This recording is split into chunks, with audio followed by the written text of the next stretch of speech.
We are heading over to the CFL's East Division. I'm Jackson Harvey. This is Harvey's Huddle. Thank you so much for tuning in today.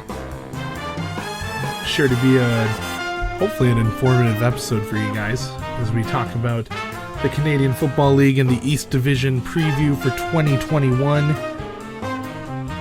Season is getting ready to start very shortly. In fact, it's looking really good for any viewer south of the border. It looks like ESPN has agreed to pick up, I believe, every CFL game this season. So you can watch every single game every week on ESPN. So check that out if you're interested. I mean, if you're listening to this, I'm assuming you're interested. If you haven't, go check out my West Division preview. Go through all 5 teams over in that division. We only have 4 teams in the East Division to talk about today. So after I do that, we will also talk about my playoff predictions and ultimately who I see raising the Grey Cup in Hamilton in December. If you haven't already, go check us out on Instagram at Harvey's Huddle Can or on Facebook. Harvey's Huddle Canada is the name of the Facebook page. And of course, most of you are listening to this on YouTube. Harvey's Huddle Canada or Harvey's Huddle CFL is the channel name. We're going to start off the same way as West Division. We're going to go from the worst team in 2019 to the best team. So we're going to start off with the Ottawa Red Blacks. Now, the Ottawa Red Blacks really struggled in 2019. They ended the season 3-15. They were last in terms of net offense, and that's that's pretty hard to do. But the way they did it was kind of sad. They had some quarterback issues. They just had a lot of offensive issues that they couldn't solve all season long. Some other stats on offense: they were number 9 when it came to points for. They only had 312 points scored in 18 games in 2019. They were last as well in terms of offensive touchdowns scored with only 20. They were number 8 when it came to the second down conversion percentage on offense with 41.8%. Number 7 in terms of sacks allowed with 48. They were dead last in terms of 2 and outs. They had 120 of them. They were last in terms of interceptions thrown with 27, and they were last in terms of pass touchdowns thrown with only 11. Their defense did not fare much better. They were last in terms of points against with 564 points against.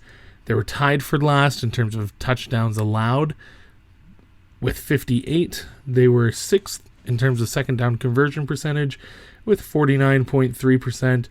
They were tied for 7th in terms of sacks with 28 sacks on the season. They were actually pretty high up for forced fumbles, number 3 in the league with forced fumbles, 16 of those on the 2019 season, and they were tied for 4th in terms of turnovers with 35. Now, this team, they had a lot of good things to write about since their inception in 2014, but you had one of their best slot receivers retire a while ago. Brad Sinopoli retired. This team is looking for a replacement for him. Anthony Coombs is probably my choice for that. Maybe Devontae Dedmon or RJ Harris, but I really like Anthony Coombs. I think he's a phenomenal receiver. I think he's got the speed and the hands to do it. And of course they have the quarterback to do it now. That's one of my highlights for this team is Matt Nichols is a good quarterback. He's one of the best quarterbacks in the Canadian Football League, and you can't discount this guy. He had a rough season with the Winnipeg Blue Bombers. He did not do very well. I'll be the first to say that.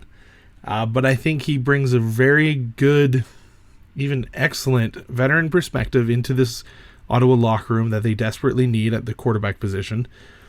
But this Ottawa team has had very high favor when it comes to quarterbacks. I mean, they started out their existence with Henry Burris, one of the best all-time CFL quarterbacks in history. And last season was kind of an anomaly for them.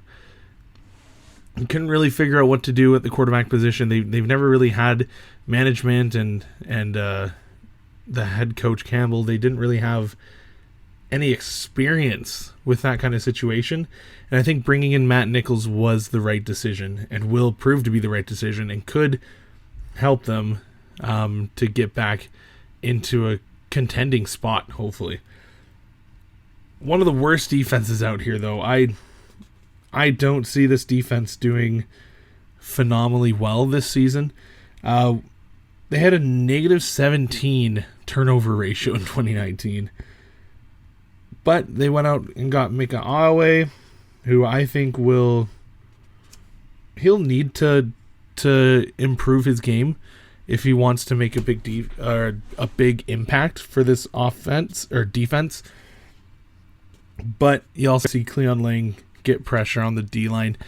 This defense is one of my lowlights for the Ottawa Red Blacks, and I don't see them being able to stop a lot of these elite offenses that we're seeing come up here in the CFL. They're not going to be able to stop the Hamilton Tiger Cats. They're not going to be able to stop the Winnipeg Blue Bombers, the Saskatchewan Roughriders, the Lions, the Elks. Almost got me there again. They won't be able to stop any of these quality offenses. I don't even think they're going to be able to stop the Argonauts.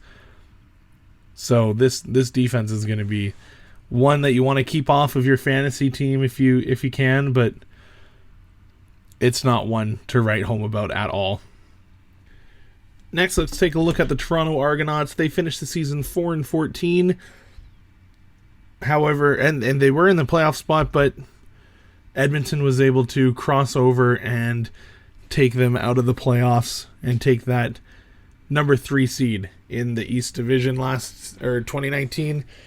Some highlights for me are a couple of wide receivers. You got Ricky Collins Jr., you got Eric Rogers. Those are two. Eric Rogers was one of Bo Levi Mitchell's all-time favorite targets. Like, this guy is great downfield. He's great in the mid-range passing game. He's just phenomenal all over.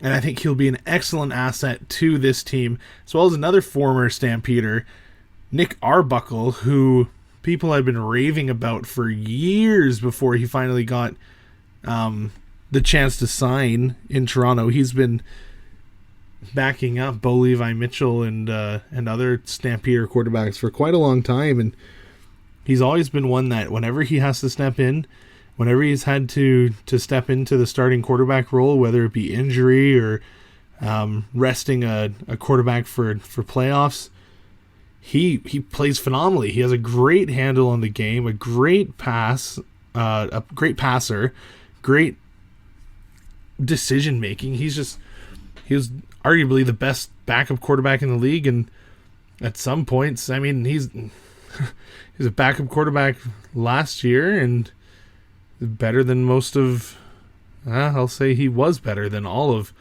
Ottawa's quarterbacks last year. Of course, he got to play the majority of the 2019 season because of Bo Levi Mitchell's injury.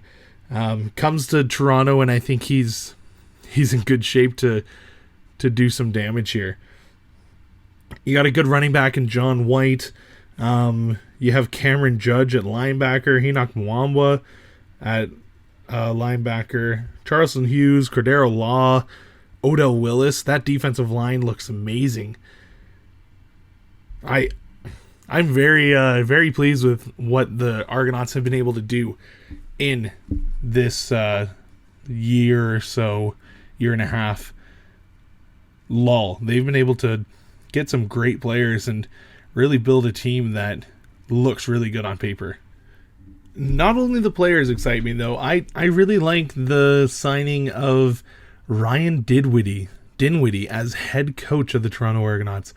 I first saw Dinwiddie in one of my first Grey Cup games that I watched way back.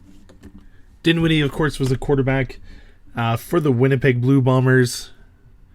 They were in the playoffs. They were in the East Division final. Back then, Winnipeg was in the East Division.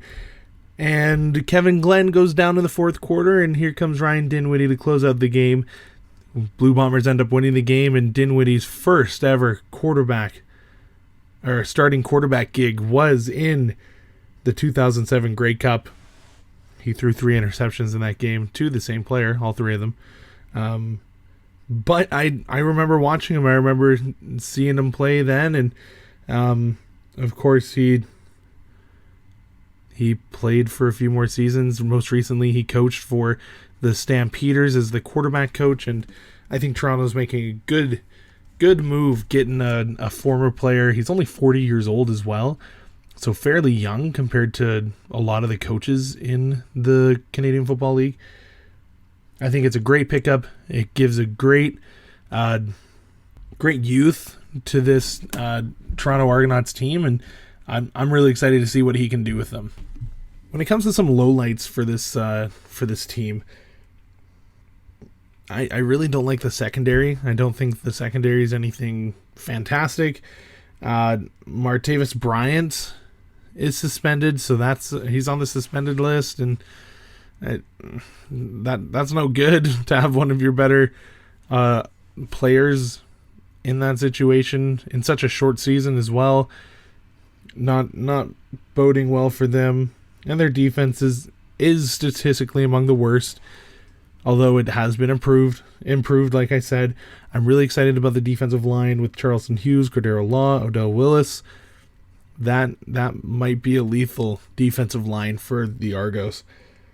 In terms of any stats that we should look at, talking about them being one of the worst defenses in 2019, their defense was tied for 9th, which is dead last. In terms of offensive touchdowns allowed, with 58, they were dead last in terms of second down conversion percentage allowed, with 53%. They were tied for 5th in terms of sacks with 35, and they were number 7 in terms of 2 and outs allowed. They only allowed 83. In terms of offense, they were tied for 6th in offensive touchdowns, 38. They were dead last in terms of second down conversion on offense, 41%.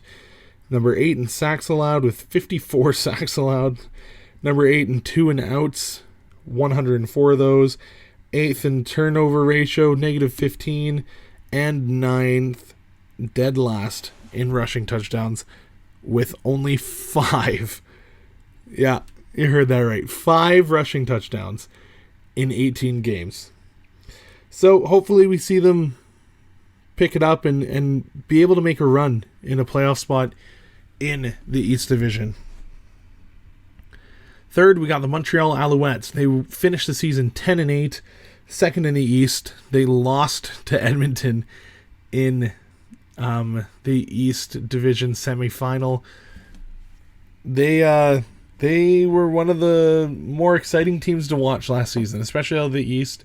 East wasn't a terribly great division to watch in 2019, but Montreal made a lot of exciting plays and made a lot of games that they played, some of the best games that we saw that season. In terms of stats, the Montreal Offense, they were number 2 in terms of most offensive points scored with 448 points. They were tied first for offensive touchdowns scored with 50. They were number 4 in terms of 2 and outs with 82. And number 2 with interceptions thrown, only 15. And they were number 1 in terms of fumbles lost with only 6 of those on the season.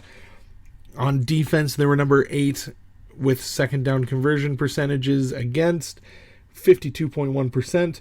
They were tied for last for average rushing yards allowed with 5.4 yards per rush. They allowed the third most points with 485, and they allowed the most yards per play with 7.03 yards on average. Some highlights for this team. I really like Vernon Adams. I really liked him in 2019. He's explosive. He can do it all with his arm or with his legs. and he's very versatile that way. You got BJ Cunningham, Eugene Lewis, Naaman Roosevelt, William Standback on offense as well. They all kind of know what to do when Adams gets scrambly, and you can tell that they have a good handle on that for those players that were with him last season. Naaman Roosevelt is a great pickup. I believe he was on the Rough Riders in 2019. Great downfield presence, just a big, tough wide receiver who can really do well with the deep ball as well. So on the defensive side, some highlights is Chris Ackey at linebacker, Antonio Simmons at defensive end. You got 4 national linemen as well. So I'll talk about it in a second, but this defense is obviously, it wasn't the best, wasn't the worst, but it wasn't great either. Chris Ackey should be a good pickup at the linebacker core in order to help them out, have more of a veteran presence as well. In terms of 4 national linemen, so the CFL, of course, you have to have a certain amount of Canadian players on the field at one time. We've got, on Montreal, they've got 4 Canadian offensive linemen, which allows them to kind of work with the ratios a bit. I believe you need 6, but I could be wrong. I did not research that before I started recording this, so I'll get back to you. I'll post it on my story or something, let you know how many Canadians you should see on the field at one time. So the fact that there's 4 national starting offensive linemen for the Alouettes really lets them work with the ratio a bit in terms of wide receivers. They're able to have almost a completely decked out American group of wide receivers, which admittedly so, Americans tend to have more talent upside to them. So that's a plus for the Alouettes here. In terms of lowlights, Chris Ackey's really the only linebacker I see when it comes to this roster. You also don't really have much of a pass rush, which this team desperately needs, especially with some of the more improved pass rushes in the Eastern Division. In Toronto, and Hamilton's also got a great pass rush. So we'll see how that affects the Alouettes in the long run on defense. Finally, let's talk about the Hamilton Tiger Cats, the hosts of the Grey Cup this season. They went 15-3 in 2019, first in the East, and lost in a really, really tough game against the Blue Bombers in the Grey Cup final. Offensive stats that season, they were number 1 in terms of points scored on offense, 508. They were tied for number 1 in touchdowns scored on offense with 50. Number 1 in second down conversion rate, 50.5%. They were number 7 in terms of time of possession, 28 minutes and 40 seconds on average, which is, you're scoring the most points in the league and you have almost the least amount of time of possession. That's pretty impressive. That tells me you got an explosive offense, which the Hamilton Tiger Cats definitely do. They were number 7 in terms of 2 and outs as well, with 92, and they were tied for number 2 in turnover ratio with +8. On defense, they were number 1 in terms of offensive points allowed with only 323, number 1 in terms of offensive touchdowns allowed with 33, number 3 in terms of second down conversion with 43.3%, number 3 in sacks with 54, number 2 for knockdowns, 73 of those, and number 3 in turnovers forced with a whopping 44 turnovers forced in the 18 games. Lots of highlights for this team. Jeremiah Masoli has been officially announced as the starting quarterback for the first game of the season against the Winnipeg Blue Bombers. Grey Cup rematch. You're going to want to tune into that wherever you are. It's going to be a doozy.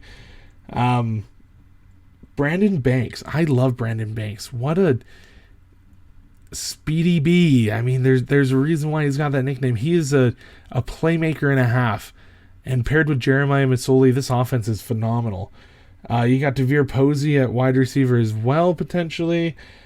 Sean Thomas Erlington is a great running back. You got Malik Irons there as well. I played little peewee football with Malik Irons. When we were younger, we were on the worst team I could possibly imagine. We did not win very many games. I had a blast doing it, but it it was a rough season. But I played with him. I played with him a few times. We made a provincial championship together as well, and he's a great running back, great work ethic. He's a fantastic backup running back here for Sean Thomas Erlington. And this offense is just explosive. I already used that word for it, but this offense is just phenomenal. It's going to be very hard to imagine me seeing any defense being able to stop them for an entire game. It's very hard for me to imagine this team not scoring 25 or more points all season long. And I am very high on the Hamilton Tiger Cats, especially on offense. In terms of defensive highlights, you got Jamal Roll at quarterback. You got Seontae Evans at halfback. If you're wondering the difference between halfback and quarterback, if you're thinking NFL, you got the quarterbacks. Halfbacks are just halfway between the quarterbacks and the defensive linemen. Just another name. Another position, since you got 12 players on the field, you don't just have quarterbacks, you have halfbacks who take care of kind of more of the inside stuff instead of the outside stuff like the cornerbacks. They've got their defensive line completely back. I mean, this team was number 3 in terms of sacks with 54. To have your entire defensive line back is huge for this team. And you've got Santos Knox at middle linebacker, who's a beast and should be able to really command the middle of the field for the Tiger Cats this season. Lowlights, their kicker. No real kicker to really be excited about. The Sam position, so the strong side linebacker, is kind of a mystery. We don't know what really will happen there. No real proven players at that position for the Ticats. And the running back by committee is kind of a dangerous game to play, I think, sometimes. So we'll see how that works out. They've got about 3 running backs that they can work with, but how consistent can you be with a running game if you've got 3 running backs taking or sharing all those reps? So we'll see how that goes. I really like Thomas Erlington as a starting running back. I think he's a great running back, and I think they should probably stick with him majority-wise. But we'll see how they decide to do it. Okay, we've got all the teams out of the way. Let's talk about playoff scenarios. First of all, I'm going to talk about my Week 1 kind of thoughts. We've got Hamilton and Winnipeg taking on each other in the Grey Cup rematch. We got Ottawa and Edmonton taking on each other, Toronto at Calgary, and BC going to Saskatchewan. That Saskatchewan game is sold out, so you know I'm going to be watching that one. Look out. If you've never watched a CFL game before, take a look at BC taking on Saskatchewan, and you'll see some of the craziest fans that you'll ever see. I've got Hamilton beating Winnipeg. I'll take that like 35-30. I think it's going to be a good game, good close game. But I think Hamilton will end up winning that one. I have Calgary beating Toronto in the first week. We'll see how this makeshift team sort of goes for Calgary, but I think that's going to be a close one too, 24-18. And then I've got Edmonton beating Ottawa. Probably not as close of a game.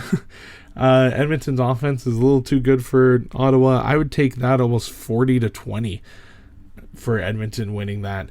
And then Saskatchewan and BC is going to be an awesome game. I don't see BC being able to win that game. I think the crowd and the emotions might be a little too much. I do think it's going to be a close one. Maybe more defense than offense this time around. 24-17 maybe for a final score.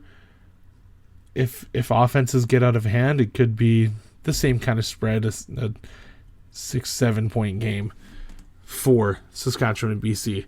Now, in terms of final records, I have Winnipeg winning the East or the West with a record of 10-4. Saskatchewan taking second place with 9-5 record.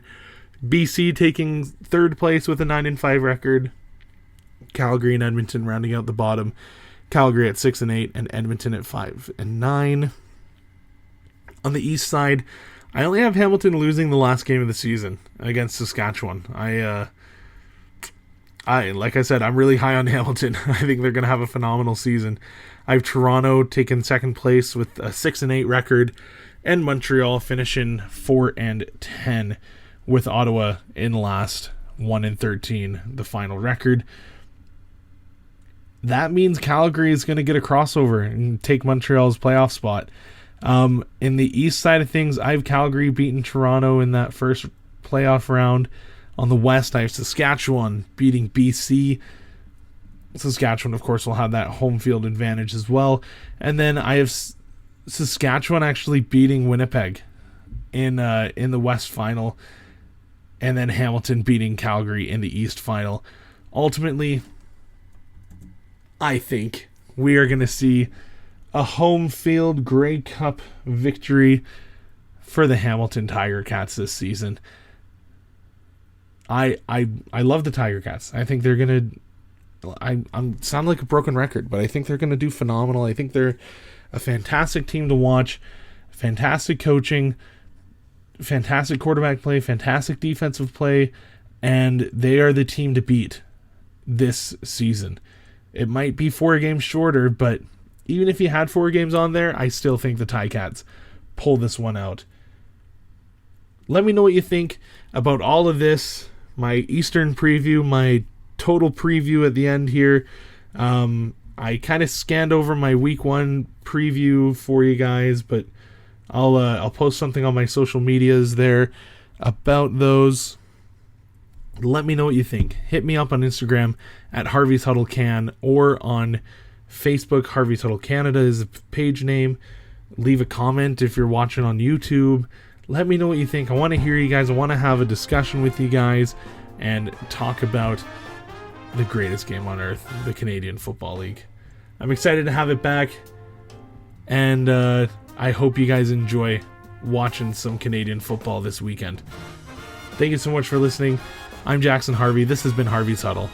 Take care.